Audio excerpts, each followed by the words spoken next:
We have seen that necessity must be thought of in connection with the past, that the world contains as much necessity as it does past. For, as we try to recognize, the past is reflected in the present, and there was another element involved. We hope to be so strengthened by our striving for clarity about such concepts as we have been considering, that we will be fit to take up the study of the truths of spiritual science. It is disastrous, in many respects, to have a great longing for what we might term deep spiritual scientific truths if we shy away from strengthening our minds and thinking by taking in and thoroughly mastering concepts of a demanding nature. They are what disciplines our souls and spirits. And if we take pains to remain inwardly true in the process, no danger can ever threaten us from genuine spiritual scientific concepts. I have already mentioned, however, how often many people's longing for spiritual scientific truths is found to outweigh their longing to work their way through to substantial concepts. Right at the beginning of our efforts in spiritual science, there were some individuals who declared that they could not attend my lectures because they sank into a kind of sleep state as a result of the concepts being discussed. A few, especially mediumistic natures, even carried things to the point of having to leave the lecture hall in Berlin. And one woman was actually found collapsed in sleep outside the hall. So powerful had been the lulling effect of the search for clear concepts. The reproach was once made to Goethe that he created pallid concepts with his ideas about the metamorphosis of plants and animals and the primal phenomena of color. In his, quote, Prophecies of Bacchus, B-A-K-I-S, close quote, which I have already had occasion to discuss, he inserted a passage referring to this avoidance of what people were calling pallid concepts. As a matter of fact, this quatrain was also greatly misunderstood by those who tried to interpret these prophecies of Bacchus. Goethe said, quote, Pallid dost thou appear to me, close quote, the concept, the idea, quote, and to the eye dead. How is it that you call forth holy life from founts of inner strength, close quote. Goethe expressed with such accuracy the way people react who don't like to listen to clearly defined concepts, and therefore fall asleep, and who are always wanting to hear grand-sounding words about mysterious matters of the kind that give them something to dream about, but never challenge them to think. They say, Pallid dost thus appear to me, and to the eye dead. They say it to those who want to speak occasionally on more sharply defined concepts. And they ask them, how is it that you call forth holy life from founts of inner strength? Goethe answers them, quote, Passive would be your enjoyment if I could show you perfection. Only the lack of it lifts you to levels beyond your own self. Close quote. In other words, the absence of those perfections that delight the eye, E-Y-E, or the senses in general, proves elevating. Deadness overtakes those who do not attempt to take in and energetically work through what people often refer to as pallid concepts. It is therefore necessary, if we are to banish all traces of Baroque mysticism from the spiritual science we are pursuing, to devote ourselves occasionally to a concern with concepts of the utmost precision. Thus far, I have been talking about necessity. The question is now whether all the concepts that we tend in ordinary life to lump together with the concept of necessity really all deserve to be so linked. People say that what is necessary happens, but is this actually always the case? I would like to answer with a comparison that will clarify the matter. Let us suppose that we have a river with a gradually rising mountain chain beyond it, and we notice a stream or brook starting to run down from the heights. Let's imagine that something prevents our seeing beyond this point. We study the course of the stream or brook as it conforms to the contours of the mountain range, and can state that according to what we are able to see from our vantage point, it is a matter of necessity that this brook flows into this river. The mountain's formation conditions this, so that our sentence, "this brook flows into this river," would unquestionably state a necessary fact. But now let us imagine that somebody decided to regulate the course of this brook, diverting it so that it flows in another direction. That person would have obviated the necessity, which would then not have developed. My comparison is crude, but it is a fact in life and in evolution that necessities don't always have to happen. We have to keep happenings and necessities apart. Two different concepts are involved here. Now let us return to several previous concerns. First, let us review the insight we arrived at yesterday, that the past affects the present, appearing in reflection in it. But let us recall still another occasion on which mention of mirror images was also in order. We have often made a point of describing what takes place in human perception during ordinary waking consciousness. Human beings are really always outside their bodies, and their bodily functions with that part of them that is engaged in the cognitive process. They live inside the things under study, as I've often said. And the fact that a person comes to know something is due to the reflection in his body of this experience he has inside things. So we can say that we are outside our bodies with one part of our perception, and our experience within things is reflected in our bodies.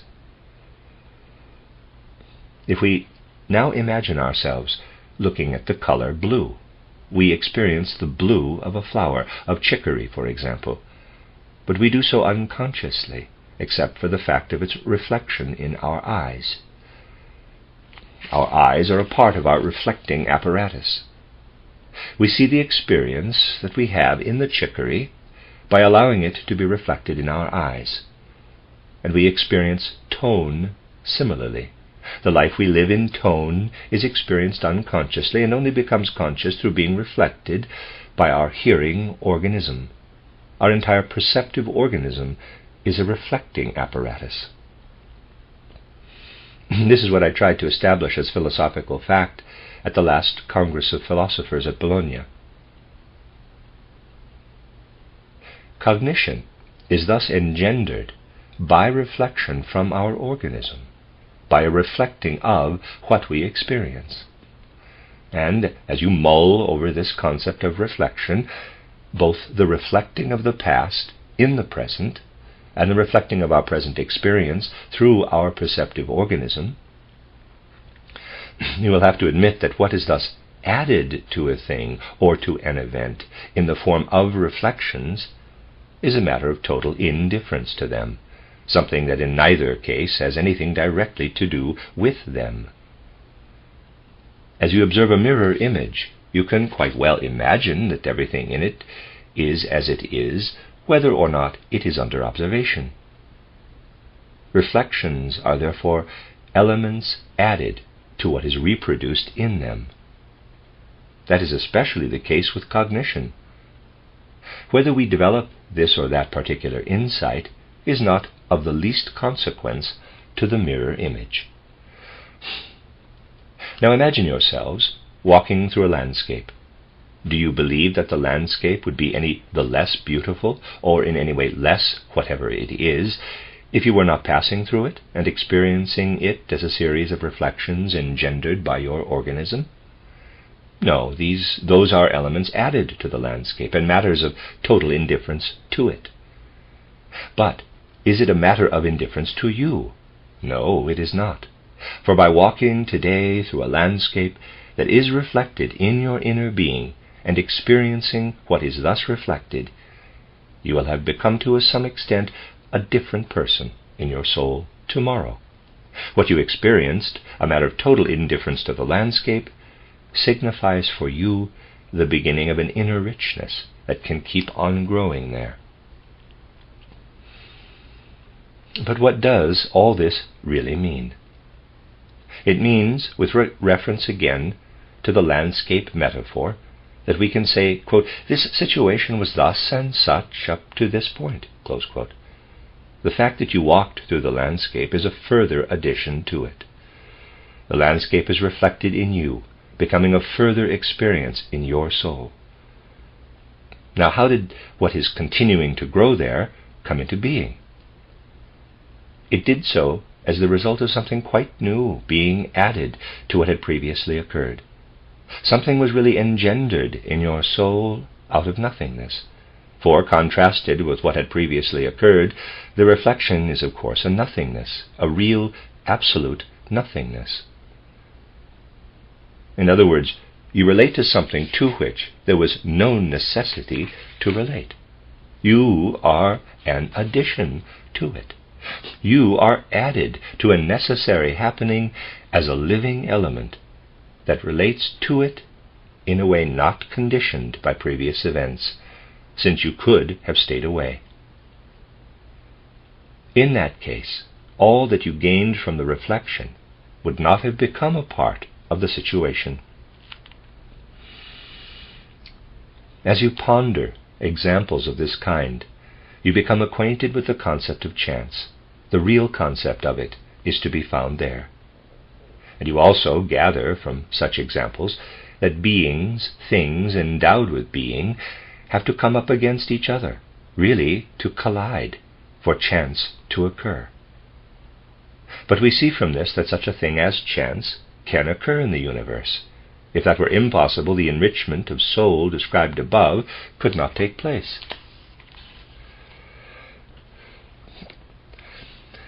In this sense, chance is a thoroughly legitimate concept. It is a real occurrence in cosmic events. And it shows us that new aspects of relationship can be garnered in cosmic evolution as products of reflection. If it were impossible for one participant to be linked with others without bringing about reflection in the cosmic process, then the occurrence of everything comprised in the term chance would be wholly out of the question. If the meadow through which you pass were to act as the agent of your passage, pulling you there with strings, and no reflection were to come about in you as described because of the meadow's total indifference, but the meadow were instead actively to imprint its impression on you, then the outcome could be called law-abiding necessity. But though it is hard to imagine it, there could then be no such thing as a present. There would be no present. And what would come of that? Why, beings who have no desire for such a linking up cannot progress any further if they follow such a course. They have to go back again. That is indeed the law governing devils and ghosts. They have to go out again by the door through which they entered. Goethe's Faust depicts this. They can't introduce any new evolutionary waves, and must return to the place they came from. And it is due to the possibility that new evolutionary waves can be set in motion in the developmental process of the cosmos that freedom exists. In all our cognitive experiences, except for a certain category of them, no pure reflection takes place. The reflection is imperfect, insofar as all kinds of impulses are combined with it. Concepts formed on the basis of past cognitive experience are imperfect. Once we have arrived at a pure concept, we no longer need merely to recall it. We can always create it anew. Though it becomes habitual, it is a habit that is finished with the past, and new reflections are constantly being summoned up with it. The concepts we form are pure reflections, which come to us from the beyond as additions to the things perceived. Therefore, when we form an impulse into concepts, it can be an impulse to freedom. That is what I attempted to develop at greater length in my title, Philosophy of Spiritual Activity. That is exactly the thought developed there. Aside by the reader, Philosophy of Spiritual Activity is on this website, but it's titled under the new edition, Intuitive Thinking as a Spiritual Path. End of aside. But the concept of chance necessarily includes the concept of freedom. We must accustom ourselves to entertaining sharply defined concepts, for these are of immense significance for life. I want to cite an instance that has often been discussed here, but it is especially illuminating in the present context. Let us assume that we are studying illness. We must invariably look at illness from the standpoint of the present, never from the standpoint of the past, that is, of necessity. This means enlivening the standpoint of the present by giving help to the full extent possible. Only if the illness terminates in death may we bring in the concept of necessity, realizing that necessity was involved. Anything other than this is the living present. We must be rigorous in adopting the standpoint that necessity inheres in the past. Life rules the present. This example shows us that if we try to illumine concepts with the help of more fruitful viewpoints, we will acquire a certain knack for dealing with them. A good deal could certainly be said on the subject of chance, and that will be done as time goes on. But for now, I wanted to define the concept of chance and to clarify the extent to which it is valid. The easiest way to regard events after learning a little bit about karma is to say that everything is caused by karmic necessity. If someone has an incarnation at this point in time, then his life after death, and then his next incarnation, he calls something experienced in this second incarnation the consequence of the former life. But it is not absolutely necessary to look at things from the standpoint of the present. The consequence could be looked for further on, in the third incarnation. Something can occur then that we might be expecting to happen in the karma of the present incarnation. But an occurrence in the present incarnation may well be just the start of a karmic sequence, a reality generated by something presently living as a result of the reflection process. And the essential point here is that something is turned into a reality by a living element as a result of a reflection that is itself unreal. That is the way chance develops into necessity. When chance becomes a thing of the past, it is transformed into necessity. On an occasion of great suffering, Goethe made a most beautiful statement called by him, quote, the word of a wise man, close quote.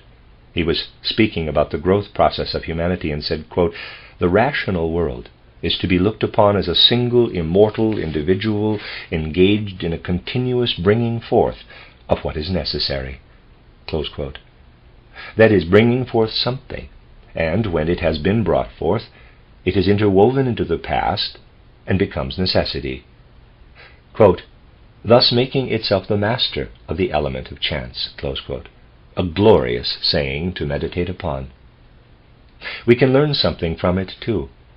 Goethe wrote this sentence while experiencing great suffering that focused his entire feeling, his whole soul life on the growth process of the human race, and caused him to ask what the actual course of this growth was.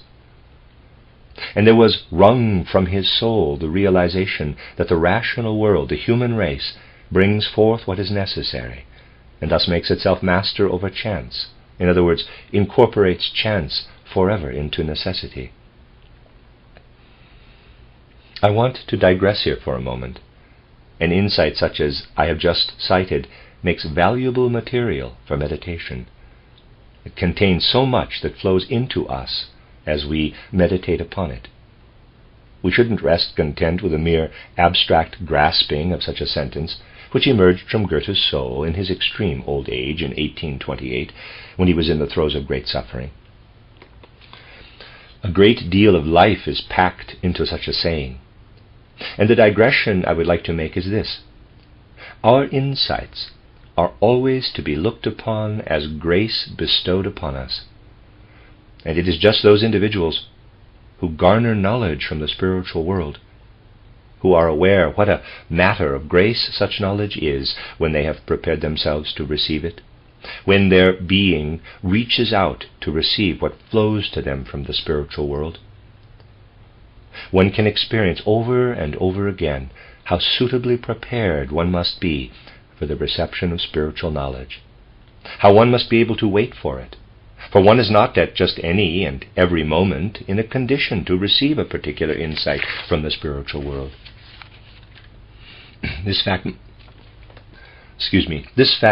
must be stated in just such situations as ours, for it is only too easy for misconception to be piled upon misconception concerning the conditions under which supersensible insights flourish and can be fruitfully disseminated. Numbers of individuals come to me asking questions out of the blue about this or that, and often requesting information about matters that, at the time of questioning, are remote from my concern. They demand that I give them the most exact information. People are commonly convinced that a person who speaks out of a connection with the spiritual world knows about everything it contains, and is always in a position to give out any information desired. And if he can't answer a question immediately, the comment is often made that the questioner is probably not supposed to be given the information, or something of the sort. What we are dealing with here is too crude a conception of the relationship that exists between the spiritual world and the human soul.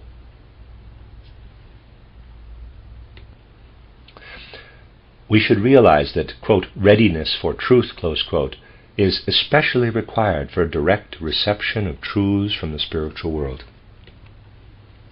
Misconceptions about these things must gradually be eliminated.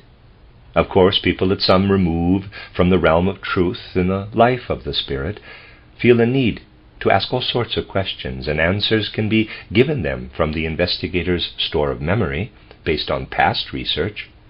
But uninvestigated truths should not be requested out of the blue from spiritual researchers.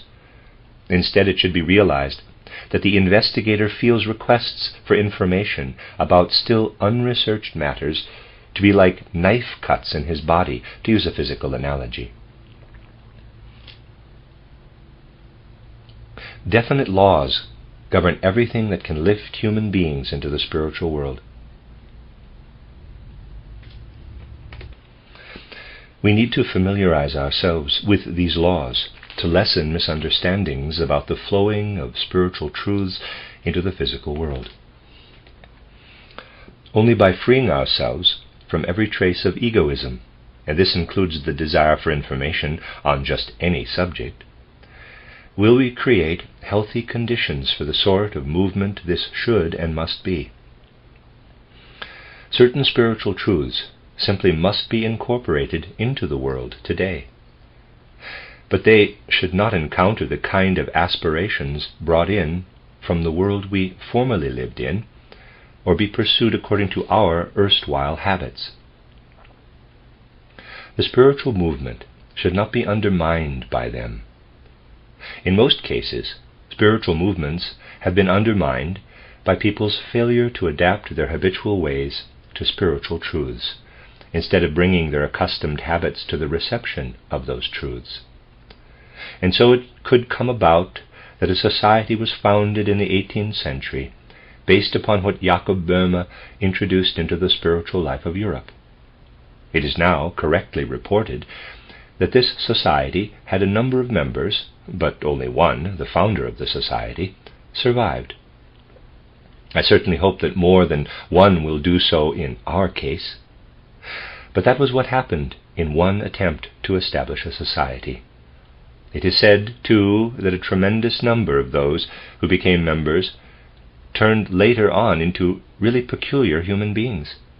I don't want to go into all the further details reported about the adherents of that 18th century society at this point. When we familiarize ourselves with the spiritual world, as we do in the process of absorbing spiritual science, we develop an ever-growing sense of what it is to participate in it. And we prepare ourselves to make the right kind of understanding ascent into higher worlds by taking in the form of sharply defined concepts, the world we live in. Those who are unwilling to think as penetratingly about chance and necessity as we have been attempting to do here will not find it easy to rise to a conception of providence. For you see, we can learn a great deal about the spiritual beings who surround us. The mental niveau of our time is that of mindlessness. Niveau, I don't know that word, it is spelled Niveau. I've tried to give you an idea of it by citing some of Fritz Mautner's comments. I want to add one of the most curious remarks he has made, so that you will see what an honest man is capable of. A man who not only says of the prevailing science of the day that it is the only science in existence, and that we have overcome the ignorance of our stupid ancestors, but who honestly accepts the prevailing outlook, and then goes on to draw some remarkable conclusions about a certain matter. I once described Mautner as, quote, out-Kanting Kant, close quote.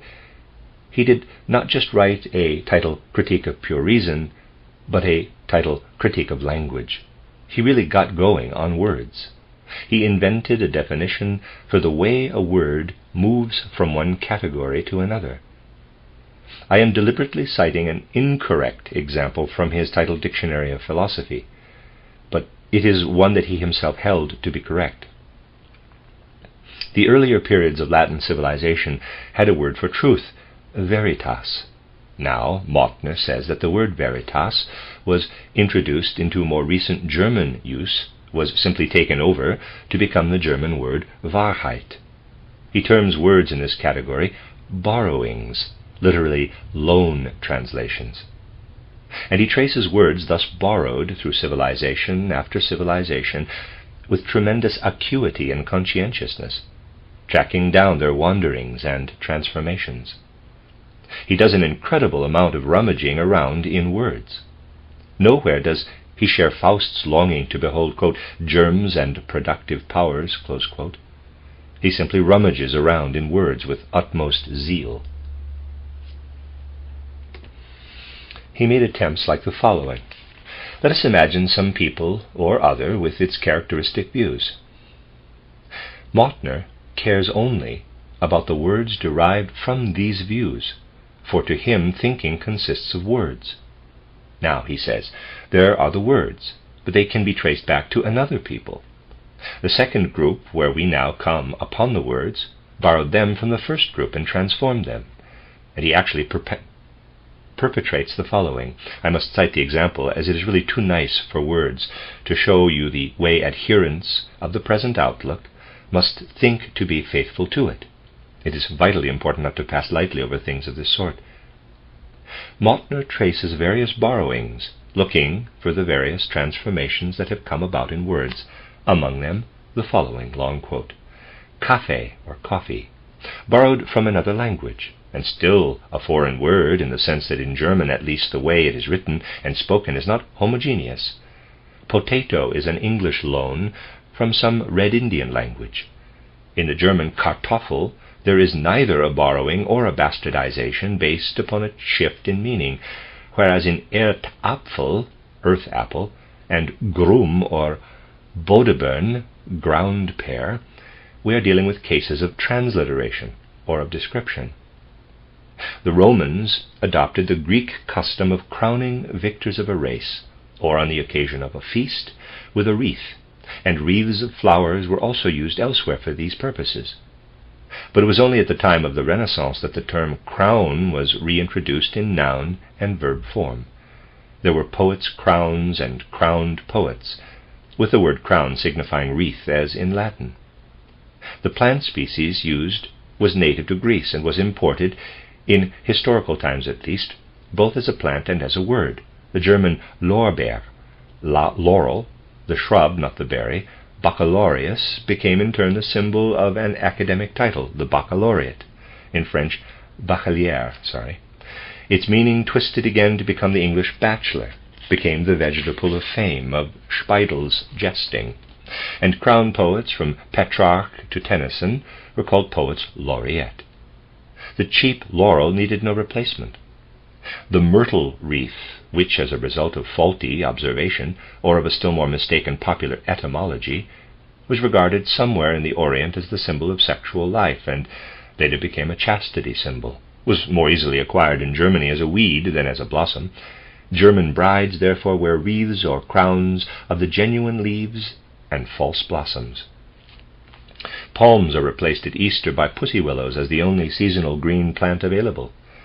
And because palms, which in the Orient are the obvious plants for decorative purposes, have lent their name as a prefix to such terms as Palm Sunday and Palm Week in characterizations of the festival season, the green willow branches substituted for them have been designated palm branches and palm catkins. Close quote. As you see, Mautner traces borrowed terms and words like these in their transmutations from one national region to another. And then he adds, quote, in the case of verbs too, there is no end to the carryover from Christianity to Western peoples of such actual borrowings. The migration of the real facts of the Christian ritual and of Christian thinking may be studied in this book. See his article on Christianity, close quote. If we open the book to that article, we come upon a remarkable sentence.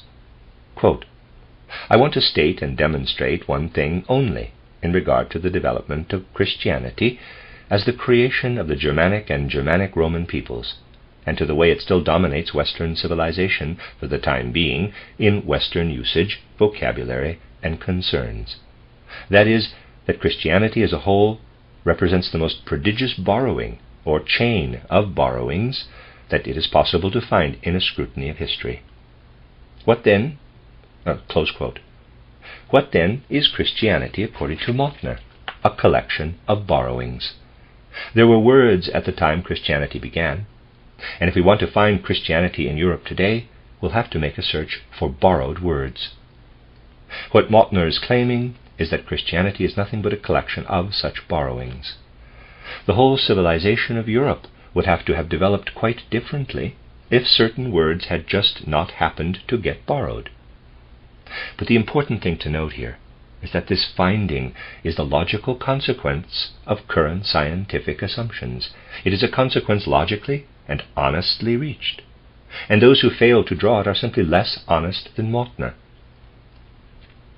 Those who have adopted today's scientific outlook can only agree that all of Christianity means nothing more to them than a collection of borrowed words.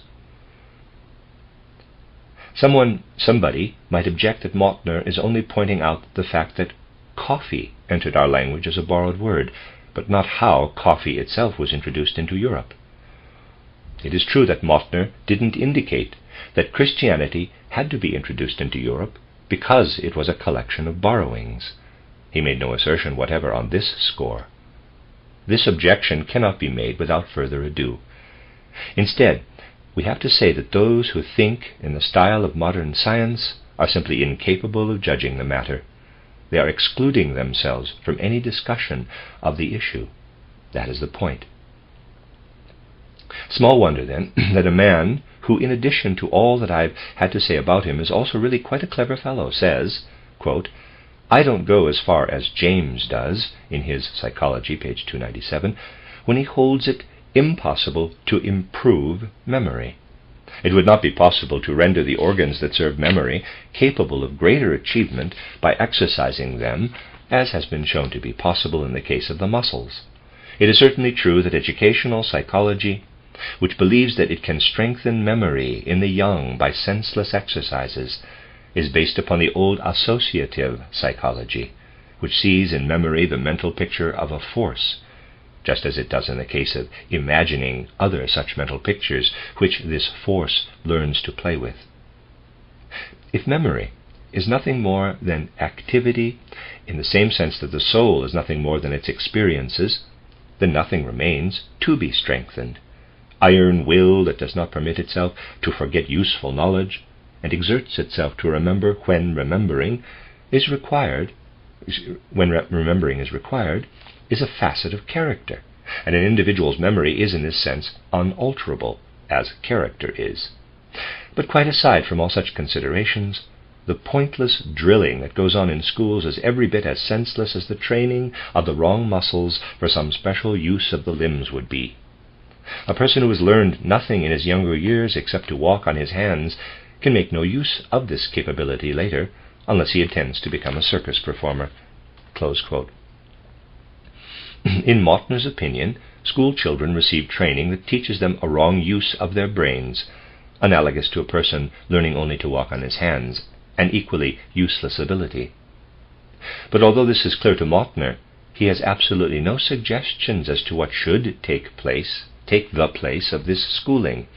I have explained to you how, in this respect, too, furthering what we are developing in eurythmy is important. Quote again, "Walking on their hands, with their heads down, is the chief training being given our young people. Bible verses in the elementary grades, memorizing all the tributaries of some foreign river in the middle school, tables and professional data presented in reference books at the university level, form the memory training, defended on the basis of an assumed strengthening of memory. On the occasion of any state examinations in the history of jurisprudence, I was required to list the 13 prerogatives of a cardinal in their God-ordained order, not forgetting the prerogative of a pallium woven by a particular group of nuns in a particular convent. Schools should limit themselves to training character, to training it for the function of finding the easiest and best means of access to useful concepts of the real world." Close quote. By now, we might expect this gentleman to be suggesting what the substitute for the above should be.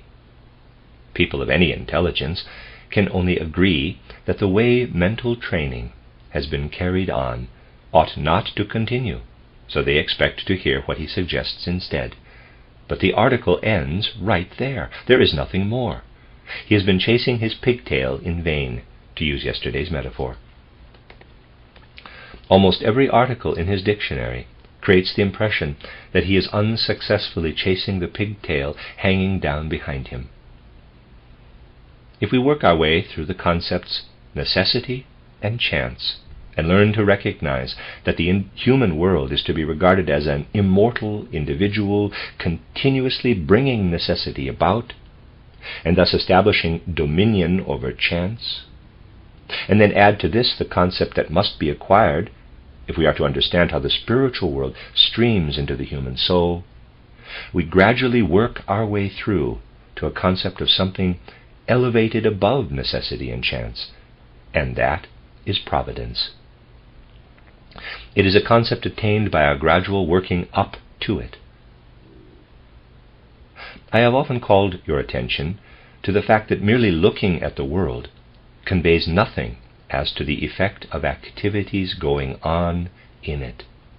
It would be good to cultivate the right feeling for what I've just been saying by concerning ourselves in depth with the genius of language that lives behind words, instead of doing as Mautner does in his concern with speech.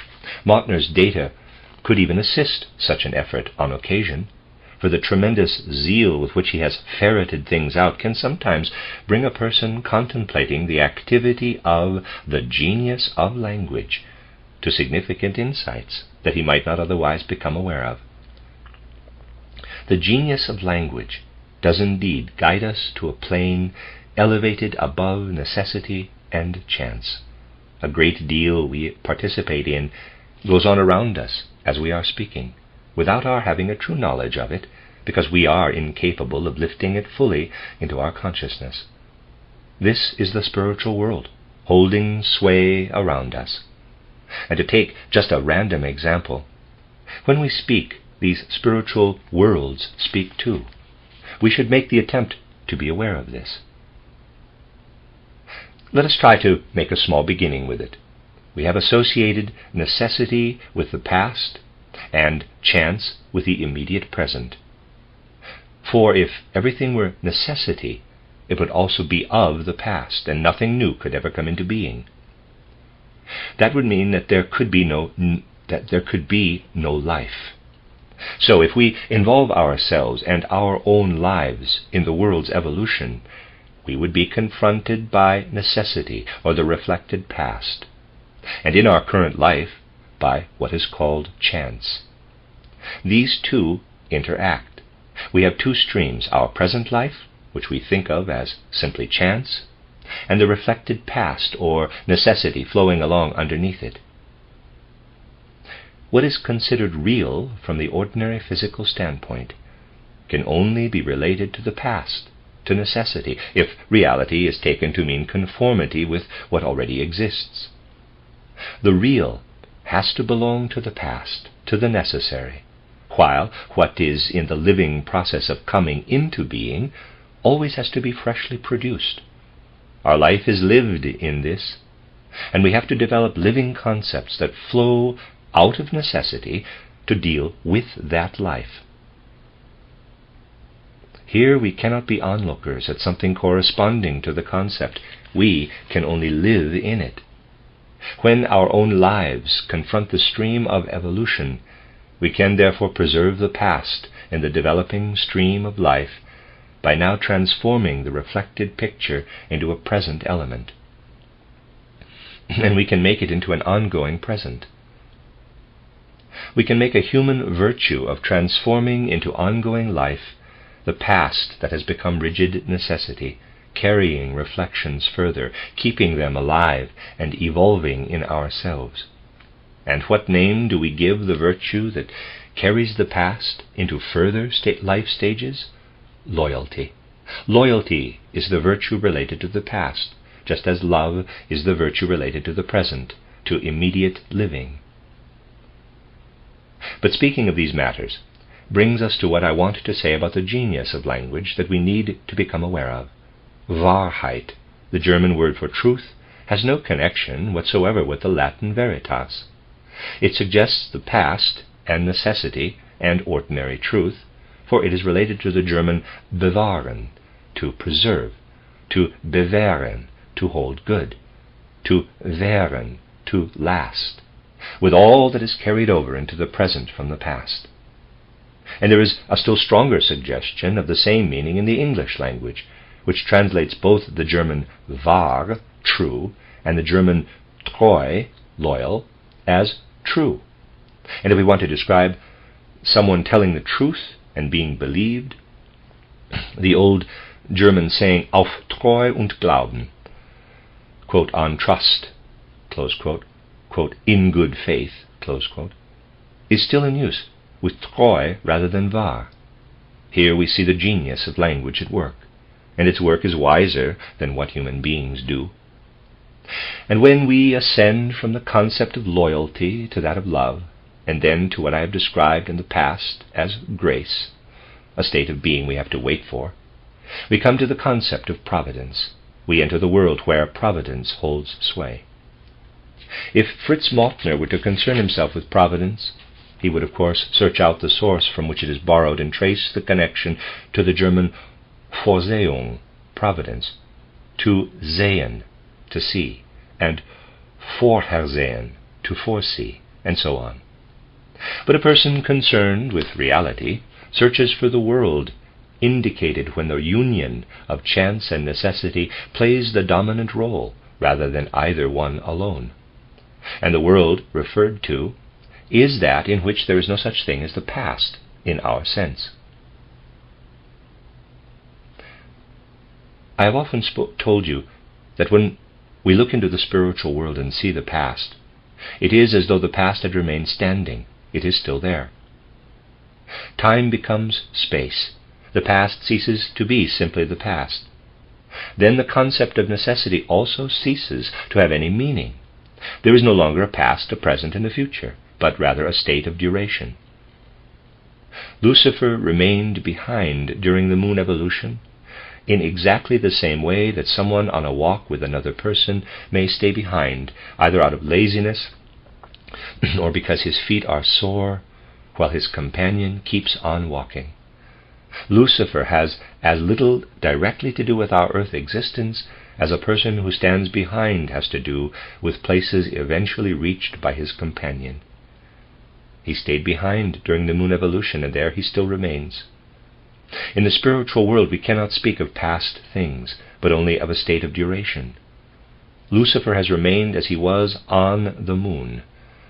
All our concepts of necessity and chance change when we look into the spiritual world. Providence holds sway there. I wanted at least to particularize the realms in which what we call necessity, chance, and providence are to be sought. This has been a beginning only, and we will return to these matters after spending some time on others. For we must devote ourselves occasionally to studies of a kind that more quote-unquote mystically oriented natures may consider unnecessary in a movement like ours. I must regard them as very necessary, however, because I believe that it is also essential for every genuine mystic to occupy himself with thinking.